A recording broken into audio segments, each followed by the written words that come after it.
Apresentamos a nova escola Rosiana Sarney, equipada, moderna e acolhedora para os nossos estudantes.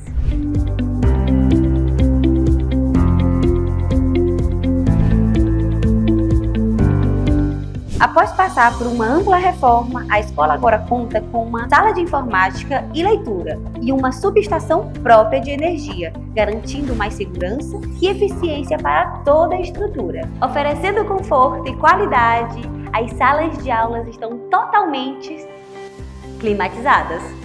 Essa transformação vai muito além de estética, é o reflexo do nosso compromisso com a educação, com a valorização dos profissionais e com o futuro das nossas crianças e adolescentes. A nova estrutura é fruto de um trabalho conjunto da Prefeitura Municipal de Açailândia, por meio do prefeito Dr. Benjamin, da Secretaria Municipal de Educação e com o apoio essencial do Governo do Estado do Maranhão.